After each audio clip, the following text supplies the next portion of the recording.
설거지할 때, 운전할 때 듣는 고품격 토크쇼 서른톡 TV에 오신 걸 환영합니다. 뻔뻔하게 점잖은 신사인 척하는 상간남 용수와 대화를 계속하니 갑자기 감정 조절이 안 되기 시작했고 저도 모르게 충동적인 행동을 하고 말았습니다. 대화를 하던 회장실 구석에는 상간남이 애지중지 관리한 것으로 보이는 난과 화분이 보였는데요. 난들이 모여있는 창문가로 천천히 걸어간 뒤 저를 멍하니 쳐다보는 상간남 용수에게 너도 싸고 싶은데 아무데나 싸버리는 놈이니까 나도 싸고 싶은데 싸버려야겠다. 라고 말한 뒤 바지를 내리고 상간남이 아끼는 난과 화분에 시원하게 오줌을 싸기 시작했습니다. 오늘 사연은 딸이 아내의 불륜 증거를 발견하게 되어 난리가 난 40대 남편이 작성한 사연 2부입니다. 수많은 사연을 읽었지만 이분처럼 생각지도 못한 방법으로 복수를 하는 사람은 처음이었는데요. 정말 큰 충격과 감명을 받았습니다. 본격적인 영상 시작 전 구독과 좋아요 그리고 알람 설정 부탁드리고 지금 바로 영상 시작하겠습니다. 안녕하세요 회원님들. 복수는 나의 것입니다. 마지막으로 글을 쓰고 벌써 일주일이 흘렀습니다. 오늘 글을 쓴 이유는 다름이 아니고 어제 상간남이 운영하는 회사에 다녀왔기 때문입니다. 정말 재미있는 일들이 많았는데요. 일단 많은 분들이 궁금해하시는 상간남의 재력에 대해서 간략하게 설명드리겠습니다. 저도 사업을 하고 있기에 어벽은 다르지만 이리저리 수소문을 해봤는데요. 일단 돈이 어느 정도 있는 건 사실이 맞았습니다. 삼성을 다니다가 50대에 퇴직을 하고 뭐 스마트 물류 시스템인지 뭔지를 만들어서 나름 잘 운영을 하고 있다고 하더군요. 그런데 진짜 어처구니 없는 게 상간남 회사에 아들 2명이 있다는 점입니다. 그럼 전처와 상간남은 아들 2명이 보고 있는 상황에서 불륜을 저지르고 있었다는 건지 정말 간이 배 밖으로 나왔다는 생각밖에 안 들더군요. 무튼 아침 출근 시간 전에 맞춰 상간남 회사 호실 앞에서 유부녀를 꼬셔 가정을 파탄낸 성욕에 미친 자가 이 회사에 있습니다라는 피켓을 들고 서 있었습니다. 한 10분 서 있었나 직원 하나가 저를 보더니 놀란 얼굴로 묻더군요. 무슨 일로 오셨나요? 보시는 바와 같습니다. 제 아내가 이 회사에서 바람이 나 이혼을 하게 되었습니다. 상간남 때문에 제 아이들은 엄마를 잃었습니다. 뒤로 출근하는 직원들도 전부 비슷한 반응이었습니다. 그렇게 9시 정도가 되자 엘리베이터에서 상간남이 나오더군요. 얼굴을 보고 씩 웃어줬습니다. 상간남, 앞으로 배용수라고 하겠습니다. 배용수는 제 얼굴과 피켓을 보자 잠깐 당황한 듯한 표정을 짓더니 저에게 다가와 말하더군요. 당신 누구야? 여기가 어디라고 이딴 짓을 하는 겁니까? 뭘 모르는 척이야. 네가 첩으로 데리고 사는 박미영의 남편이다. 이 인간이 아침부터 뭘 잘못 처먹었나? 내가 당신 마누라를 왜 첩으로 삼아? 한참 실랑이를 하는데 전처도 엘리베이터에서 나오더군요. 전처는 목소리를 높여 싸우는 제 모습을 보더니 정말 귀신이라도 본 얼굴로 저에게 뛰어오기 시작했습니다. 뭐야, 당신 이러지 않기로 했잖아. 약속한 거 잊었어? 상간 소송 안 하기로 약속한 것만 있지. 내가 언제 여기 안 온다고 했냐? 난 내 할 일 하고 갈 테니까 넌 빨리 BMW 타고 모텔로 꺼져. 나 또 경찰 부른다? 불러라. 왜 또 내가 너 때렸다고 거짓말하게? 애들 앞에서 상간남 보호하려고 혼자 생쇼했던 것처럼. 경찰 불러봐. 지금 주머니에 있는 네 불륜 사진 여기다. 전부 뿌려버리라니까. 명예훼손. 까짓 거 500 주고 만다. 이 미친놈아. 그렇게 소리를 높이며 난리가 나자 회사 직원들은 물론 다른 호실의 회사원들도 구경을 나오기 시작하더군요. 상간남 배용수는 그제서야 제가 무슨 마음으로 회사를 찾아왔는지 눈치를 챘는지 갑자기 말투를 바꾸어 정중하게 묻더군요. 뭔가 오해가 있으신 것 같습니다. 일단 조용한 곳에서 이야기 좀 하시죠. 그렇게 회사 내부에 있는 사장실로 들어가 대화를 하게 되었는데요. 잠시 목소리를 가다듬은 상간남 배용수는 신사인 척하는 말투로 X소리를 치거리기 시작했습니다. 미영 씨한테 대충 이야기는 들었습니다. 그런데 정말로 저는 이혼을 한 상태라고 생각해서 연애를 했던 겁니다. 만약 가정이 있는 줄 알았으면 절대로 미영 씨 안 만났을 겁니다. 어디서 또 구라를 쳐? 너네 둘이 내 이야기하는 거 녹음본 다 있다 왜? 변호사들이 상간 소송 안 걸리려면 유부녀인 걸 몰랐다고 잡아떼라고 가르쳐 주디. 근데 여자가 이혼녀면 유부남이랑 연애해도 되는 거냐? 너도 유부남이잖아. 이건 문제 없는 거야. 젊은 사람이 반말하지 말고 좀 진정하세요. 여기서 제가 유부남인 게 뭐가 문제인 겁니까? 내가 유부남인 게 문제가 없다고? 그래, 그럼 내가 내 마누라한테 말해줘도 문제 없는 거지? 어차피 사이도 안 좋으셨다면서요. 이렇게 감정적으로 문제 해결하려고 하지 마시고 잠시 이야기 나누시며 합의하시죠. 이렇게 가시면 저도 남편분 고소하는 수밖에 없습니다.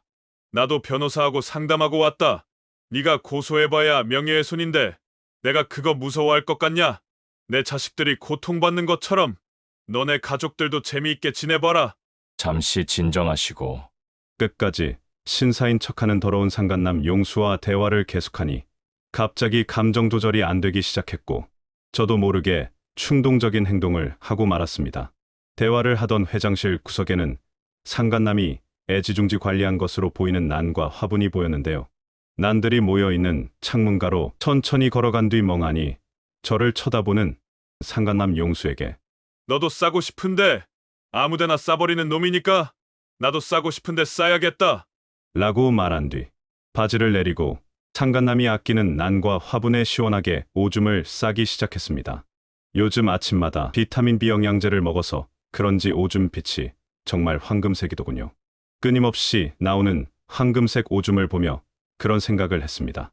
나이 40이 넘어 남의 사무실에서 오줌을 쌀 줄이야. 그것도 분노에 찬 황금색 오줌이라니. 인생이라는 건 정말 알 수 없는 거구나. 그런 생각을 하던 찰나 제 돌발 행동에 넋을 놓고 있던 상간남 용수가 소리를 질렀습니다. 이 미친놈이 뭐 하는 거야?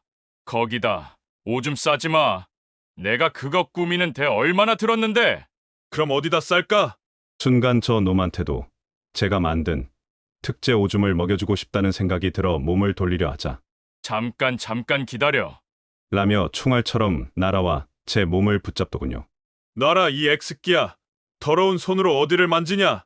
상간남이 제 몸을 잡는 게 싫어서 이리저리 몸을 비틀자 제 박격포가 흔들리기 시작했습니다.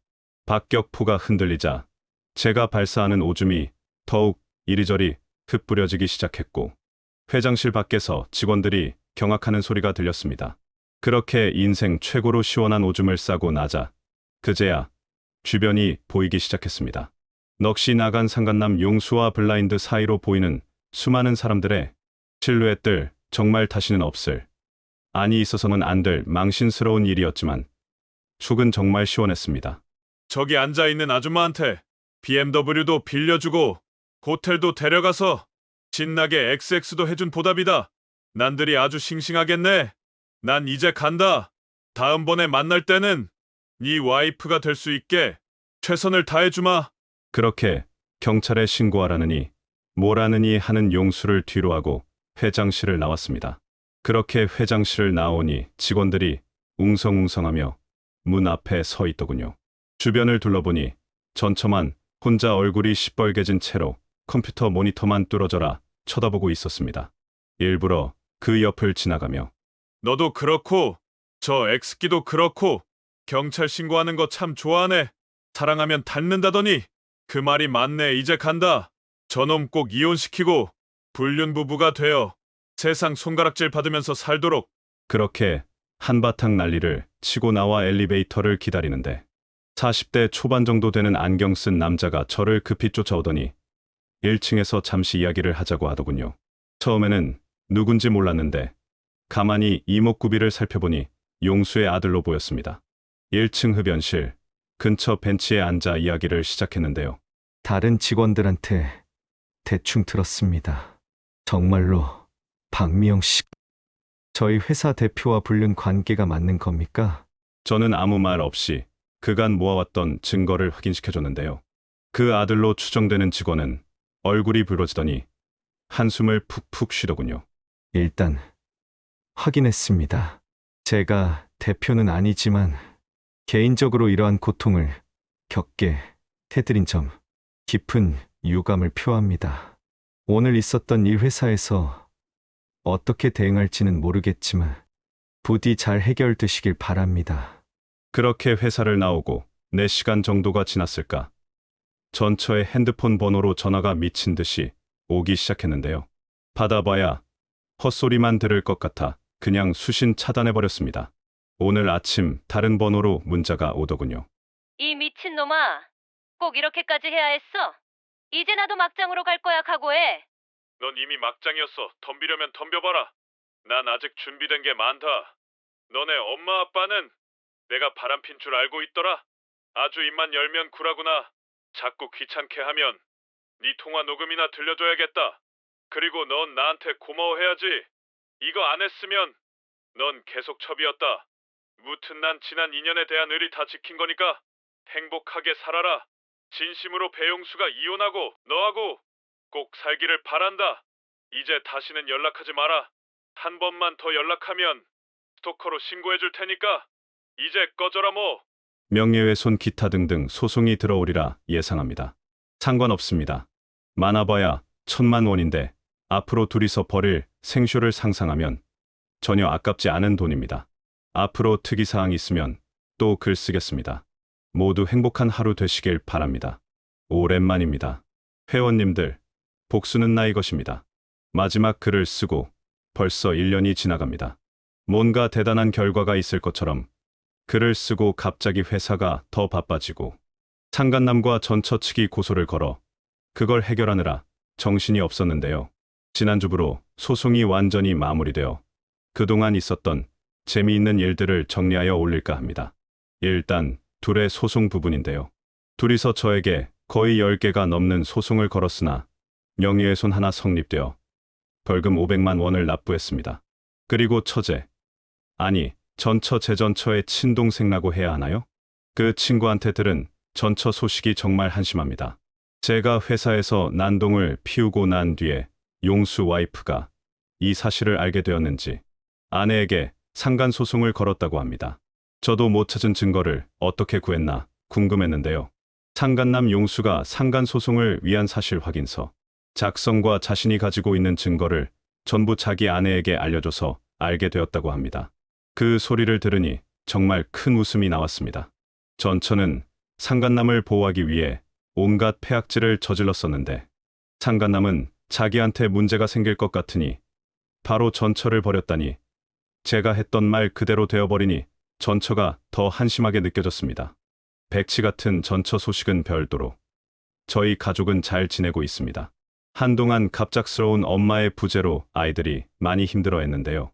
이제는 어느 정도 안정이 되었습니다. 그래도 주기적으로 심리 상담을 받고 있고요.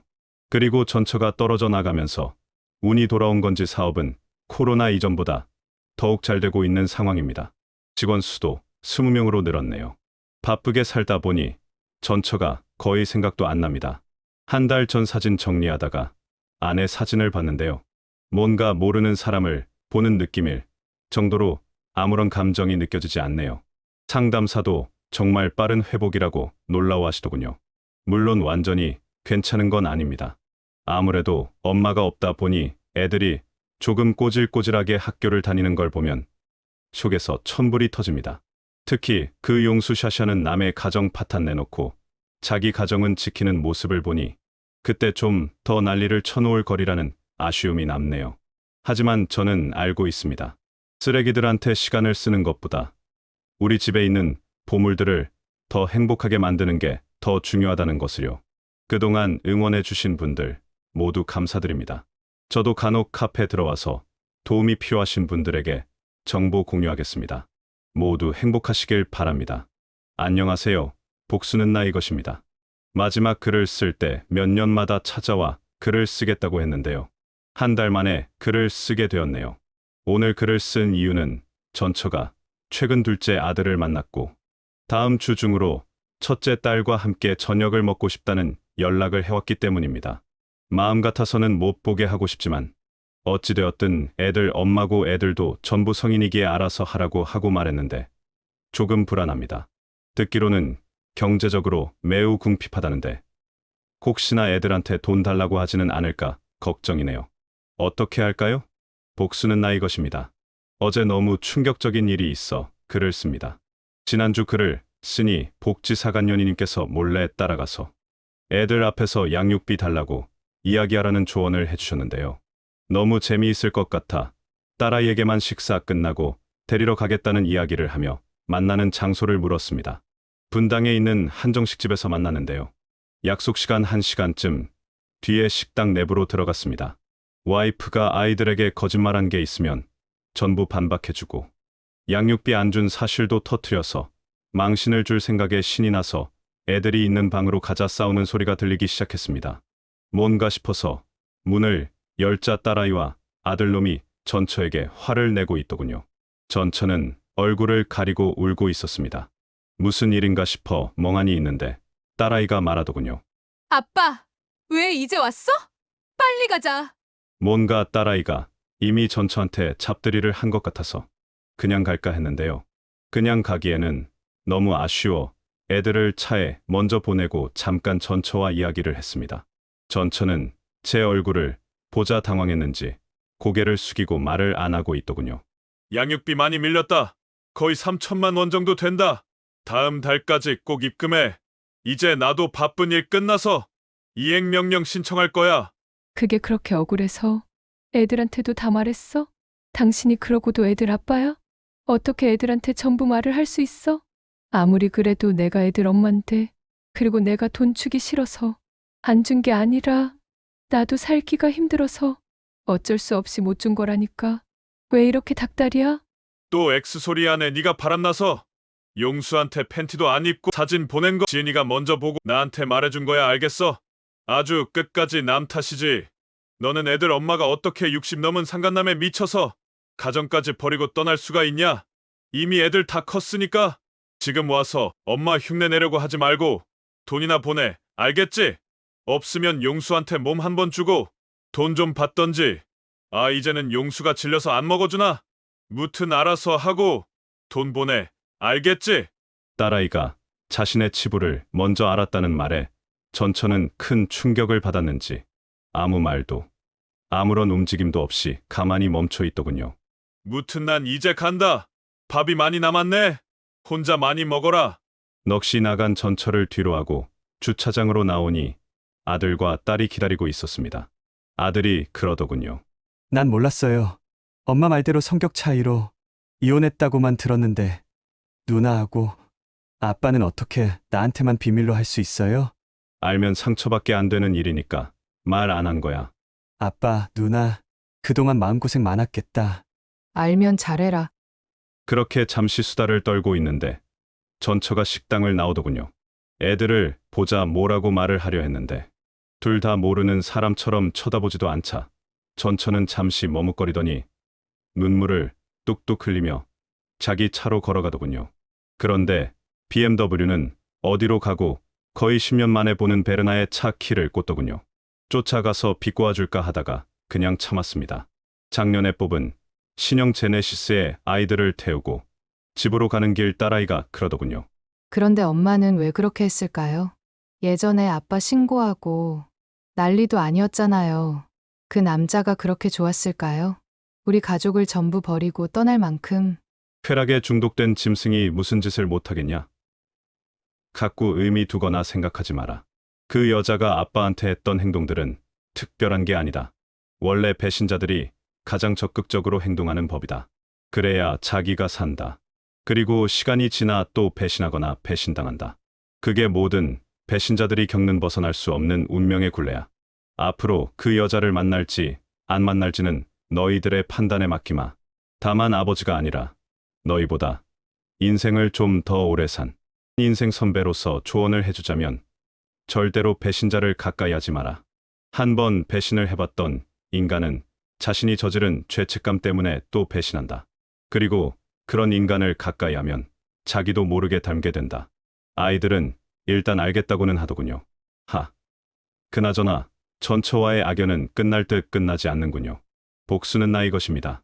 몇 주 전 전처를 만나고 양육비 이행명령 신청을 했는데요. 오늘 전처가 하는 말이 또 가관이네요. 그동안 돈을 못 준 거 정말 미안해. 그런데 지금 상황으로는 돈을 주고 싶어도 줄 수가 없어. 내가 앞으로 매달 조금씩 갚아나갈게. 이행 명령은 취하 좀 해줘. 그리고 나도 염치 없는 거 아는데 애들한테 말 좀 잘해줘. 늦었지만 지금이라도 애들 엄마 노릇해주고 싶어. 부탁할게. 웃기는 소리 하지 마라. 내가 한 번 속지, 두 번 속냐? 입만 열면 거짓말이 줄줄 나오는 인간 말을 왜 믿어야 하지? 그리고 이미 다 큰 애들, 엄마 노릇을 어떻게 하려고? 네가 애들한테 해줄 수 있는 가장 좋은 사과는 빨리 죽는 거다. 상간남에 미쳐서 가족 버리고 이혼한 엄마보다는 사별한 엄마가 나중에 애들 결혼할 때 흠이 안 될 거니까 알아들었으면 꺼져. 죽으라고? 그래, 내가 죽어주면 끝나는 거지? 당신 원하는 대로 죽어줄게. 근데 나도 배신당한 거야. 왜 나만 죽을 년인데? 당신도 완벽한 남편 아니었어? 어디서 피해자인 척이냐? 상간남에 미쳐서 변태 같은 사진 보내고 남편은 가정폭력 신고해서 경찰서 보낸 거 까먹었냐? 완벽한 남편이 아니었다고? 그래서 바람 피웠다고? 너는 완벽한 아내였냐? 바람나서 이혼당한 주제에 어디서 완벽을 논해? 헛소리하지 말고 돈 갚고 죽어라. 정말 이 악연은 언제 끝날까요? 사실 정말로 전처가 죽었으면 좋겠다는 생각도 많이 했습니다. 나중에 아이들 결혼할 때 분명히 안 좋은 영향을 줄 텐데 벌써부터 고민이네요. 복수는 나의 것입니다.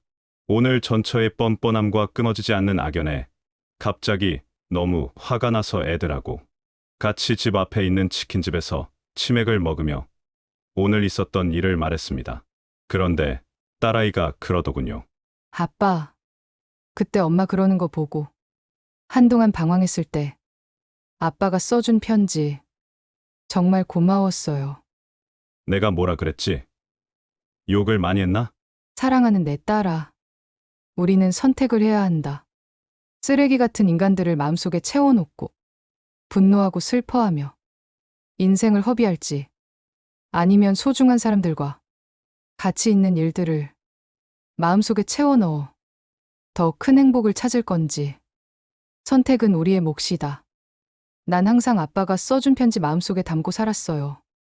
그러니까 아빠 그냥 우리 행복하는 데만 집중해요. 엄마도 그렇고 그 남자도 그렇고 우리가 화낼 가치가 없는 사람들이잖아요.